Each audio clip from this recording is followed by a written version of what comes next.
Welcome back to Crimetime, Inc. You shared a case with us that really shook the UK. The Hungerford Massacre. Yeah. It happened in 1987. Right. But the impact of this event is still felt today. Oh, absolutely. I have to say, it's a stark reminder that violence can erupt anywhere. Yeah. Even in seemingly peaceful places. Yeah. Like Hungerford, Berkshire. What makes this case particularly striking, I think, is the contrast between the idyllic setting and the horrific nature of the event. Yeah. Hungerford was a quiet market town with a low crime rate. Okay. The last murder there occurred over a century before Michael Ryan's Rampage. Okay, so let's unpack this. Yeah. It's August 19th, Okay. a Wednesday. Right. Life in Hungerford is proceeding as normal until 27-year-old Michael Ryan changes everything. Yeah. Where do we even begin with this story?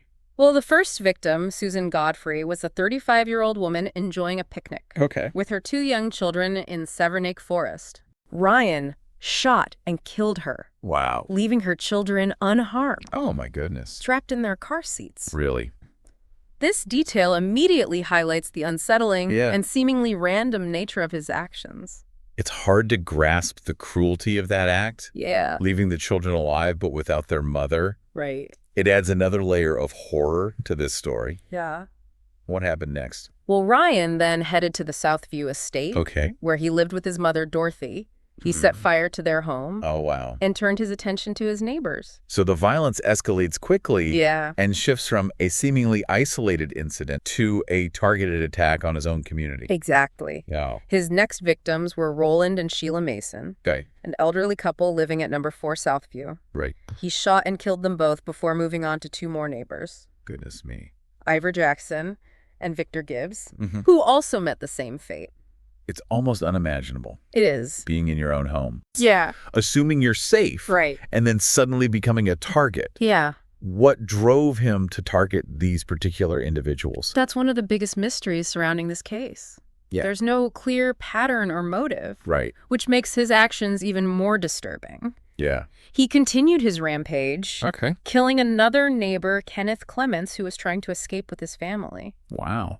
By this point, the police had been alerted and were responding to the situation. As this chaos is unfolding, an off-duty officer, PC, Trevor Wainwright, is on his way to the station to offer assistance. Okay. It's a tragic irony that he had actually vetted Ryan. Yes. For a firearms license upgrade just the previous year. And it gets even more tragic. Oh, no. As PC Wainwright headed to the station, his parents, Douglas and Kathleen, were driving to visit him and his family, completely unaware of what was happening. They unknowingly drove straight into Ryan's path. Oh, my goodness. What a horrible coincidence. Ryan ambushed their car, oh, gosh, shooting and killing Douglas instantly. Wow. Kathleen was severely injured. Goodness me. But thankfully survived. Right. He didn't stop there. No. He then encountered Abdul Khan, a man walking his dog on the common, and shot him dead. It seems like at this point he's just shooting anyone who crosses his path. It does appear that way. Yeah. His next victim was Marcus Bernard, a taxi driver. Right. Ryan fired multiple shots at his taxi, killing him. Oh, wow. Witnesses reported that he seemed to discard the weapon in disgust after shooting Bernard. But then picked it back up and continued on. That brief moment of hesitation is fascinating. It almost suggests some internal conflict. A flicker of awareness about the horror he was inflicting. But then he just continues anyway. It's baffling. It certainly raises questions about his mental state at the time. And the violence doesn't stop there. His next victim was a traffic officer, Roger Burton. Roger had volunteered for duty after hearing the news of the unfolding events. A true testament to his dedication. Yes. He was going above and beyond to protect his community. Absolutely. Unfortunately, Roger arrived in Southview before police could determine Ryan's exact location. And he paid the ultimate price for his bravery. Yes. Ryan shot and killed him. Oh, wow.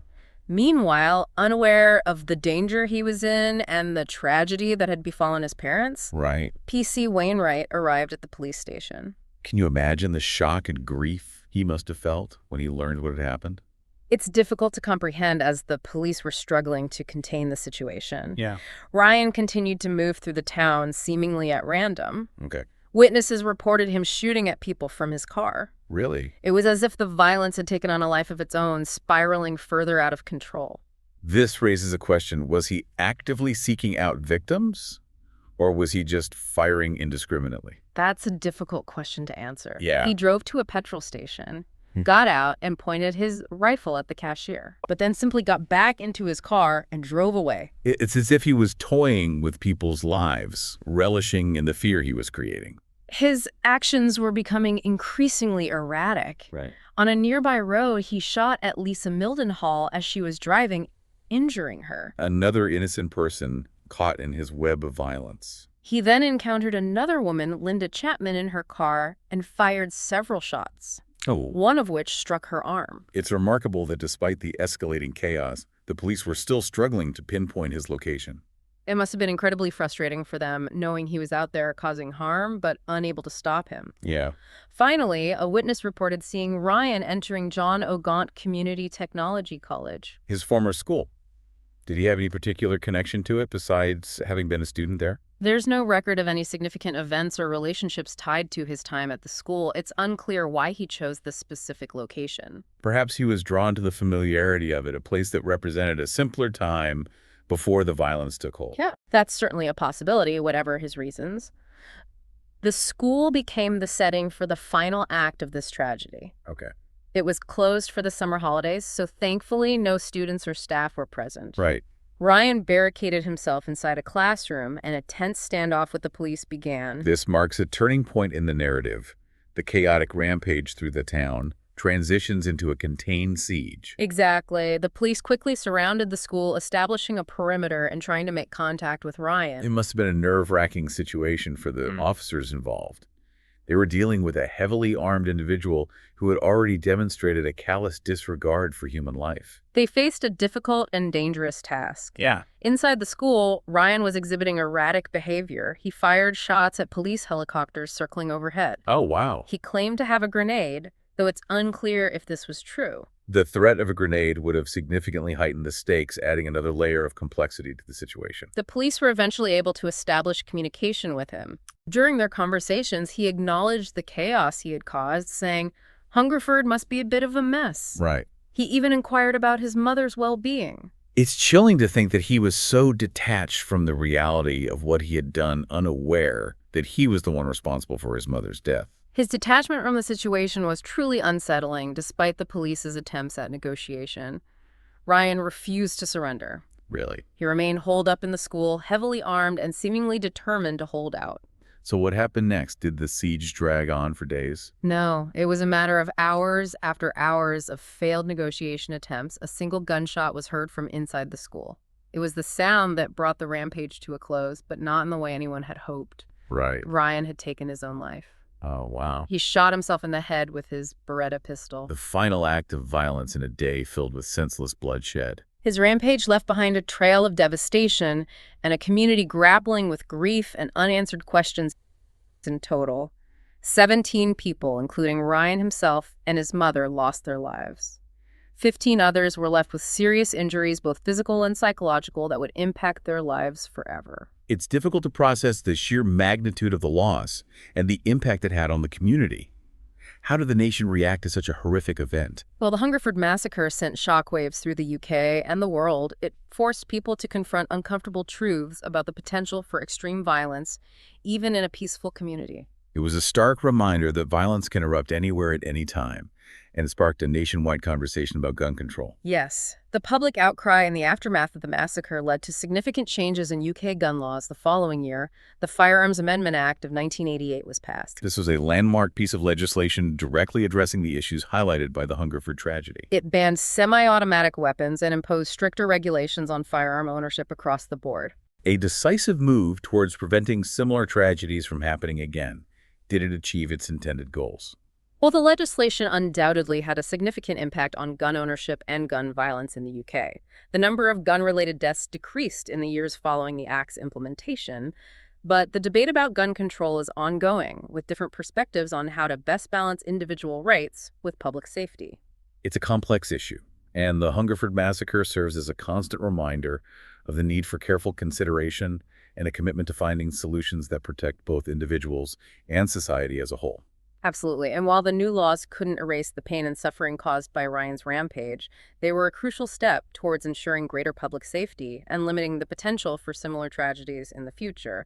But one of the most enduring mysteries of this case remains what motivated Michael Ryan to commit such a horrific act. It's a question that continues to haunt those affected by the tragedy and fascinates those who study criminal behavior. The lack of a clear motive adds another layer of complexity to understanding this event. So what are some of the theories that have been put forward over the years? Well, there has been a lot of speculation over the years. Some have pointed to the Hoddle Street Massacre in Australia, which occurred just 10 days before Hungerford. Julian Knight killed 7 people in that incident, and the media coverage was widespread. It's been suggested that witnessing such an event through the media could have triggered something in Ryan. That's a really interesting point. Could exposure to that kind of violence have planted a seed in his mind, almost like a blueprint for his own actions? It's certainly a possibility. However, we need to be careful about drawing direct lines of causation. There's no evidence to suggest Ryan was directly inspired by the Hoddle Street Massacre. It's more likely that if it did have an influence, it was as a catalyst for pre-existing urges or frustrations. So not necessarily a direct copycat situation, but perhaps it normalized the idea of extreme violence for him in some way. Exactly. Another theory suggests that the massacre wasn't premeditated at all, that it began impulsively with the encounter with Susan Godfrey in the forest, and then spiraled out of control from there. So the initial act, perhaps driven by a momentary lapse in judgment or a sudden surge of anger, set off a chain reaction that he couldn't stop. Precisely. And once he had crossed that line, there was no going back. The violence escalated, fueled by a combination of factors we may never fully understand. It's a terrifying thought that such a horrific event could have stemmed from something so seemingly spontaneous. It really highlights the unpredictable nature of human behavior. What about his mental state? Were there any signs of instability before the massacre? Well, Ryan was described as a loner with a fascination for firearms and military paraphernalia. He had legally obtained a collection of weapons, including the ones used in the massacre, but there were no clear warning signs of the violence to come.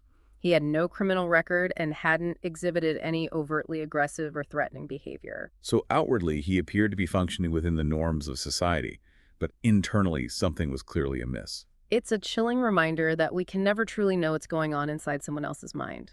There's also the theory about a possible incestuous relationship with his mother. That's a disturbing claim. Is there any evidence to support it? It's important to note that this is purely speculation. There's no concrete evidence to substantiate this theory. Spreading such rumors without evidence can be harmful, particularly to victims and their families.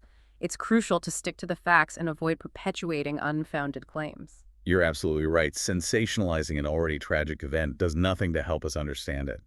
The lack of a definitive motive is frustrating, but it also underscores the complexity of human behavior. It's a reminder that there are often multiple factors at play in these situations, and simple explanations rarely capture the full picture. So what can we learn from this tragedy? It's been over 30 years since the Hungerford Massacre, but it still feels relevant today. The Hungerford Massacre serves as a stark reminder of the importance of mental health awareness and the need for accessible and comprehensive support systems.